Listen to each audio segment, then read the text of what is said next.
بسم الله الرحمن الرحيم. الصلاة والسلام على خير الخلق وخاتم النبيين والمرسلين سيدنا محمد صلى الله عليه وسلم.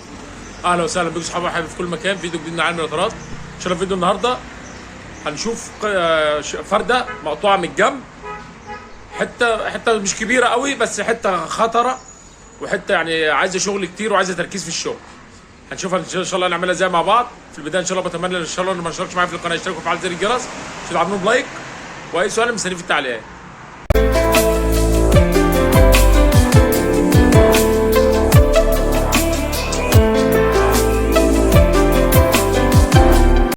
شايفين القطع اهوت اهو.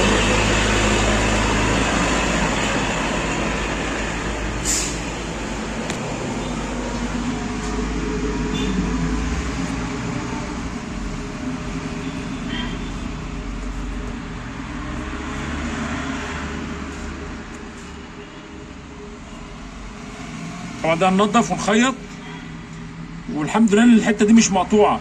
الجزء ده لو اتقطع كانت تبقى مشكله كبيره وهتعمل عرق، انما ان شاء الله كده مش هتعمل عرق ان شاء الله. هنجربها مع بعض ونشوف مع بعض. نضفنا اهوت طبعا، وسعنا عشان الرقعه لما تلزق ما تجيش على الحته اللي مش متنضفه وتشيل، فانت بتوسع التنظيف عشان ايه الرقعه لما تفرش تلزق على المكان كله. دي من بره ودي من جوه يعني.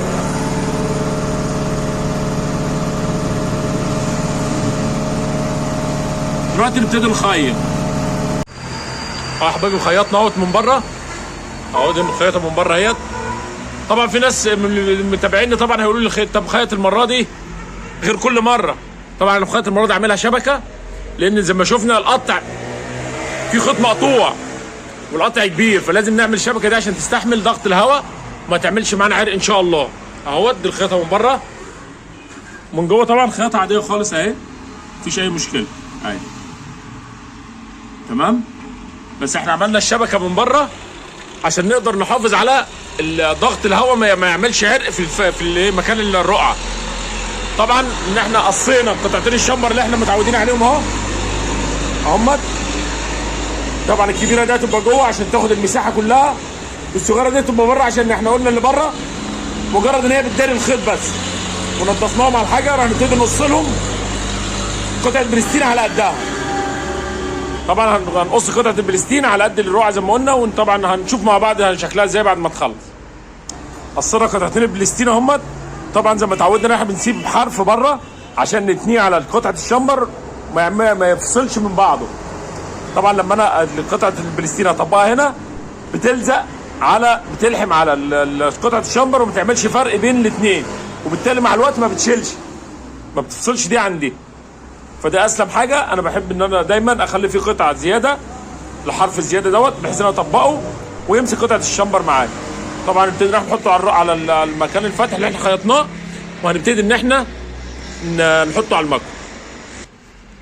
زي ما احنا شايفين اهوت مطبقين البلستين على الشمبر عشان ما يفصلش من بعض اهو بره. طبعا بنضغط عليه كويس عشان نفضيها من الهواء، لو فيها هواء بين القطعتين ما يعبيش هواء تمام.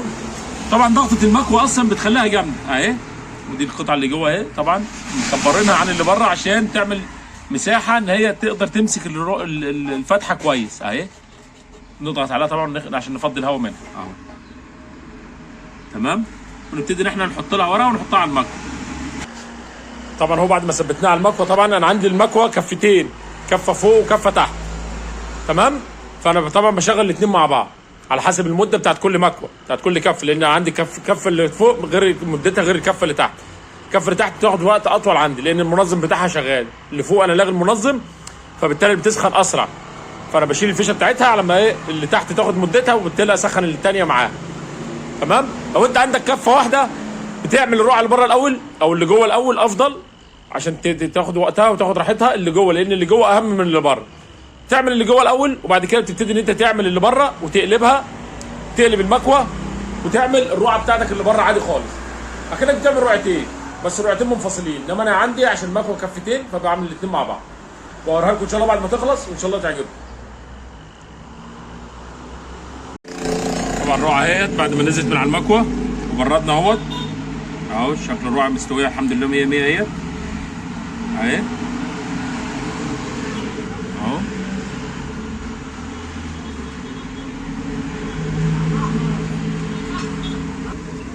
طبعا الناس هتقول لي الحرف العالي بتاع الرقعه ده، طبعا دي عشان تخانه البليستين اللي انا حاطه هو اللي عامل التخانه دي، طبعا مع ضغطه المكوه فبيطلع الحرف فبيعمل التخانه دي. طبعا التخانه دي ما تضرنيش في اي حاجه خالص، لان دي في الجزء الخارجي بعيد خالص عن الخرم او بعيد عن الفتح اللي احنا عاملينه اهو.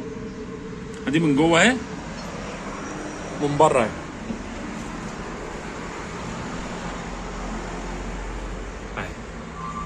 تمام. هننفخها دلوقتي مع بعض، هنركبها في الجنط وننفخها ونجرب. بسم الله ما شاء الله، الحمد لله الرقعه طالعه مستويه وتمام التمام. هننفخها دلوقتي مع بعض في الجنط ونشوف بره. اهو يا جماعه شكلها وهي منفوخه اهيت، الحمد لله، ولا في عرق ولا في نفخه ولا في حاجه في النص. طبعا الشبكه الخياطه اللي احنا عاملينها لازقه كويس خالص على الفرده، ومخليه عامله متانه في الفرده. يعني بصوا بنضغط كده اهو، عامله متانه فيها. احنا مدين الفرده 40 هوا على المقاس اهو.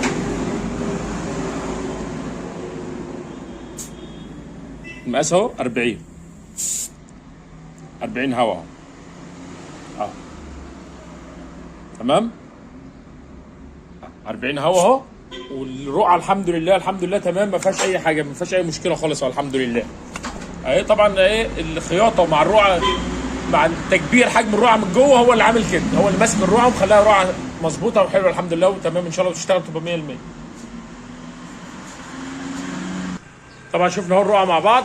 يا رب تكونوا استفدتوا من فيديو النهارده، يا رب يعجبكم ان شاء الله. اللي ما اشتركش معايا في القناه يشترك ويفعل زر الجرس ان شاء الله، يدعموني بلايك واي سؤال في التعليقات ان شاء الله. السلام عليكم ورحمه الله وبركاته.